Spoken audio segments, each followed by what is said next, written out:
반갑습니다. 대한민국 통합사회 표준 언제나 내 편 최적입니다. 총평 다 보고 왔다는 전제로 바로 그냥 1번부터 20번까지 토파보기 시간을 갖겠습니다. 일단 1번, 선생님이 매 문제마다 이렇게 어떤 과목 혹은 어떤 영역인가를 써드릴 겁니다. 이런 걸 윤리라고 하는 거구나.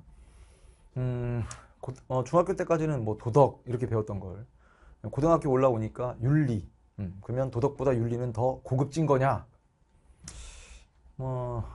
그런 구분은 아니고요.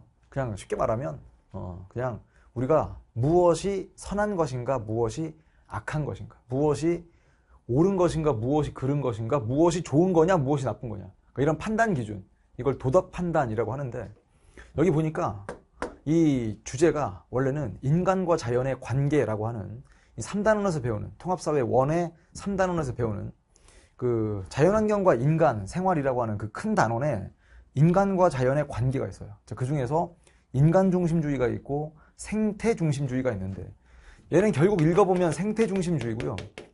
생태 중심주의에서 여러 학자들 중에 대표적인 네임드 철학자 레오폴드.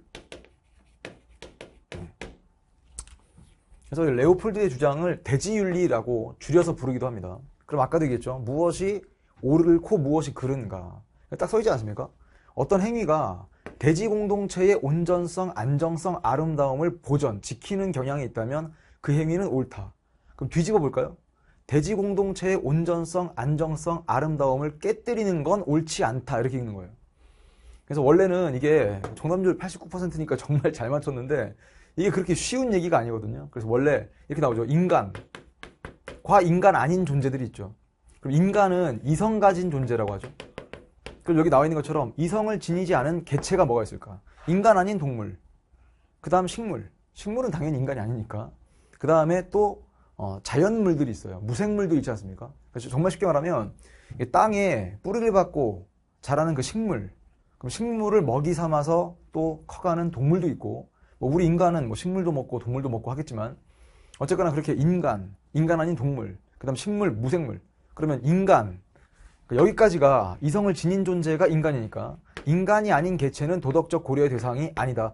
틀린 이유는 원래 인간과 자연의 관계라고 하는 주제는 어디까지를 도덕적으로 고려해야 되는가, 즉 어디까지를 고려해야 할 때 너가 잘하고 있는 거냐. 그러니까 인간 중심주의는 인간까지만 고려하는 게 그게 옳은 거다. 근데 인간 중심주의 말고 저렇게 넘어오면 생태 중심주의 있지 않습니까? 그럼 생태 중심주의 뭐라고 하냐? 인간뿐만 아니라 동물도, 동물뿐만 아니라 식물도, 그 다음에 또 이 무생물도 여기 나와 있는 것처럼 대지 공동체를 구성하고 있기 때문에 이성을 지니지 않은 개체도 도덕적 고려의 대상이 된다. 이렇게 얘기해야 됩니다. 두 번째, 대지 공동체의 모든 구성원은 서로 무관하다. 아니죠. 이건 독립적이지 않고 상호 유기적인 존재예요. 그러니까 쉽게 말하면 자연 생태계를 가만히 보세요. 아까도 얘기했던 것처럼 땅이 있습니다. 흙이 있죠. 근데 거기에 식물이 자라려면 일정 정도 비도 내려줘야 되고, 뭐 그 다음에 또 뭐 공기부터 시작해서 여러 다양한 자연 조건들이 있습니다. 식물이 다 죽으면 동물 살 수 없고요. 인간 아닌 동물이 다 죽으면 당연히 인간도 홀로 설 수 없죠. 그러니까 서로 무관하다 많이고요. 독립적인 존재다 아니겠죠. 유기적으로 연결되어 있고 이거를 상호 의존적이다 라고도 표현합니다. 서로가 서로한테 기대 있다, 이런 뜻이고요. 세 번째, 무생물은 인간의 욕구 충족을 위한 수단적 가치만을 지닌다. 이런 게 참, 그러니까 읽었을 때는 뭐 그냥 아닌 느낌만 들겠지만 이게 되게 그 쉬운 말은 아니거든요. 무생물, 아까 얘기했던 것처럼 공기, 흙, 뭐 물, 이런 무생물은 인간의 욕구 충족을 위한 수단적 가치만을 지니게 되면, 이 무생물은 인간을 위해서 그냥 수단으로만 전락하게 되면 인간이 짱이다, 이런 느낌이에요. 우리는 어떻게 표현해야 되냐면, 아니다, 무생물, 뭐 혹은 식물, 동물, 그리고 인간까지를 포함한 모든 이런 존재들은 어떤 가치를 지느냐, 뭐 본래적 가치를 지닌다, 뭐 내재적 가치를 지닌다, 이런 말들을 나중에 여러분이 배울 거거든요. 그러니까 수단적 가치만을 지닌다가 틀렸고요. 네 번째, 인간은 대지 공동체의 다른 구성원보다 본질적으로 우월하다. 이건 인간 중심주의라고 부르는 거예요.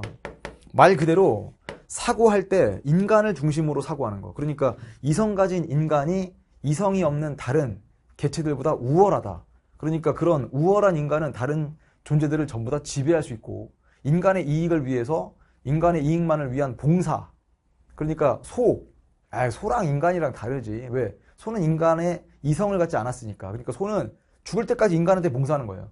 자연은 인간한테 봉사하는 것일 뿐. 반대로 말하면 우리 인간은 얼마든지 자연을 우리의 목적을 위해서 활용할 수 있다. 그렇게 돼버리면 과학기술은 발전할 수 있겠지만 생태계가 무너지는 것 때문에 나중에 우리가 피해를 입을 수도 있죠. 그래서 결국 4번은 인간 중심주의가 되는 거고요. 결국 뒤집으면 생태 중심주의는 절대 인간을 다른 존재보다 우월하다고 생각하지 않습니다. 이 대지 공동체의 한 구성원이라는 점에선 인간도 소도 말도 식물도 다 똑같은 존재다. 이렇게 이야기할 수밖에 없어요. 대지 공동체의 온전성을 위한 인간의 행위는 정당화될 수 있다. 그렇죠. 이게 여기 나와 있는 말이에요. 인간의 행위가 옳다. 정당화하기 위해서는 대지 공동체의 온전성과 안정성과 아름다움을 지키는 범위 내에서 가능하다. 정답은 5번. 그러니까 쉽게 말하면 이 제시문의 끝 문장에서 그냥 5번이 바로 도출이 되기 때문에 여러분이 이걸 읽었을 때 레오폴드라는 학자 이름을 몰라도 생태중심주의를 몰라도 그냥 국어 문제 푸는 것처럼 바로 풀어버릴 수 있었다. 근데 나중에는 3단원 가서 여러분 좀 더 깊이 있게 배우셔야 됩니다. 인간중심주의랑 잘 구분하셔야 되고요. 다음 2번.